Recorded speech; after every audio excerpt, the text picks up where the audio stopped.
massive video. I'm going to rank every single hypercharge in the game. And we finally have a hypercharge for all brawlers that are in the game. So I will tell you my opinion from the pretty much worst to the pretty much best hypercharges in the game. So have much fun with this video. And guys, if you're interested in pushing with me, getting into my friend list on one of my accounts, or being able to participate on cool events we plan, then you can check out Growth Farm on Meta Horizon. Dinkus are my new game. Just get the final seed of the game, send a screenshot on my Discord server, and that's it. Thank you so much for your support, and thanks to Meta Horizon for sponsoring this video. The last place spot 97 goes to Gene. I still think his hypercharge is just basically a handicap. You pull too fast, and there's just very rare, like super rare situations where you can make his hypercharge useful if you stick together with your team. But honestly, bro, I think this is the worst hypercharge because it most of the time just gives you a handicap and less time to get your opponent down. 96 then goes to Pearl. She just leaves a circle of fire after a super. No one's going to walk into that, and especially she's knocking brawlers back with her super, so basically kicking them out of the fire if they are not one shot anyway. Next one goes to Chuck. I don't know what this hypercharge was supposed to be. Like, he can use his super from across the map, but what's the point? Like, you don't place your post, you can just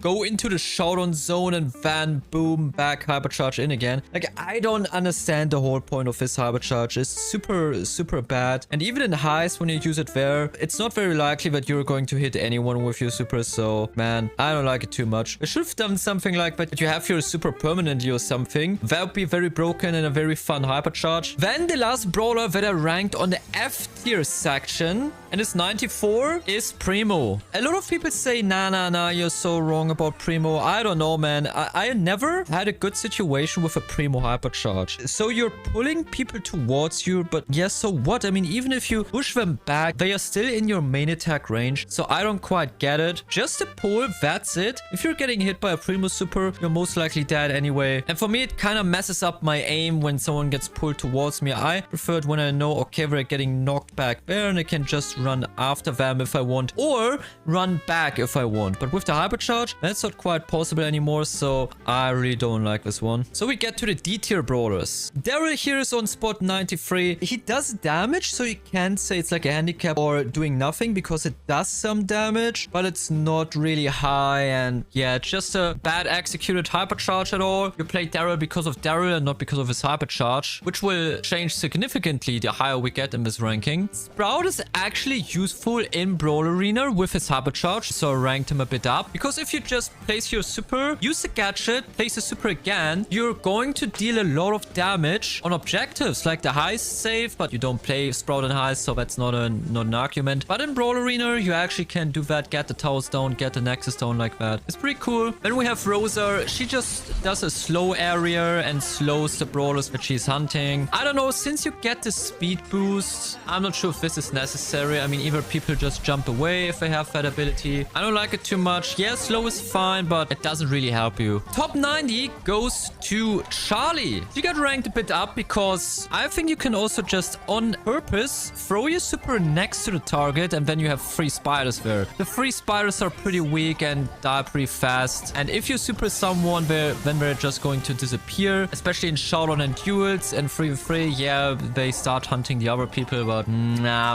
they are quite like, they're very weak. I'm not scared of a Charlie hypercharge, but it's good enough to be top 90. Not one of the super worst hypercharges anymore, but still pretty far down there. Next one is Barry. His super just gets wider with the hypercharge. The heal stays the same. You don't deal like extra damage just from the stats, of course, but beside that, I don't know. I think a good Barry will hit his teammates anyway. Just one more layer of ice cream. Maybe I'm missing something. If I do, let me know in the comments, but for me, it's not a great hypercharge. It's okay-ish at max, but yeah. 88 from this list then is Bull. A lot of people are like, what, Bull? No way he's down that far. Well, the brawler itself is pretty good, but the hypercharge just blocks 90% damage while you're dashing. And the problem I have with this, now where you can aim Bull's gadget, like also do it on a short distance, which you do way more often, it's even less good now, because you just don't want to most of the time use your max range dash with Bull. Only in very few situations, so I think it bites each other. 87 11th brawler is Miko.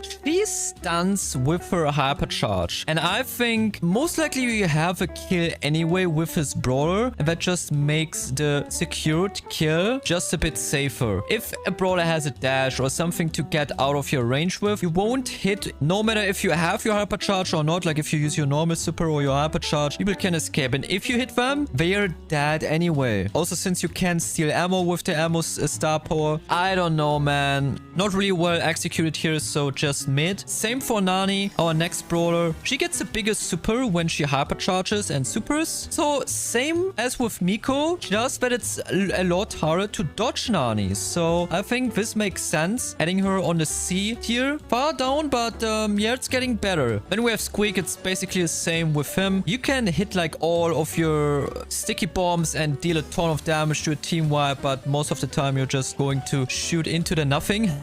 But it's good for zoning. People have to step back. You can't use it in a good way on a high save or on a Nexus and Brawl Arena. You know, it's because it's bouncing and not really staying on the same place. Poco is straight up useful if, you know, one teammate is low, one teammate is on max health. Then you just have more opportunities now to heal. So even if one is low and the other guy is full HP, then you get the shield and the heal, and also maybe a heal for yourself. That's pretty good. So all the heal is not just lost. The bad thing is the shield is disappearing quite fast, so your team has to play aggressive. Not a great hypercharge, but it's okay. Colette, a huge nerf here for her. She dropped a lot of places because the ice save just has these checkpoints now. So you need to pull a perfect hypercharge with Colette, like after the checkpoint you hypercharge, and when you get the next checkpoint right away, that's good. Yeah, it is. But let's say you play with randoms or you don't even play heist, then it's a whole different story and not even dealing that much damage. Since the clone behind you is pretty slow and you can dodge that. So yeah, a bit overrated hypercharge probably. And here we go with 8-bit. I overrated this hypercharge by a lot, but his shooting turret actually is not that good. I mean, you can just dodge it. The turret doesn't have so much HP. It's easy to get down. It's easy to dodge the turret. So yeah, it's just a little pinch damage. It's to do an aggressive play. So I still like it, but it's nearly not as good as I thought it's going to be. Top 80 goes to Buster. Here's a 360 shield. So it's not some extra damage or anything. It's just that no matter from where people shoot, you're going to send it back. But if you're a good Buster, if you're picking him a knockout with your team, then you won't really need that 360 shield anyway. But of course,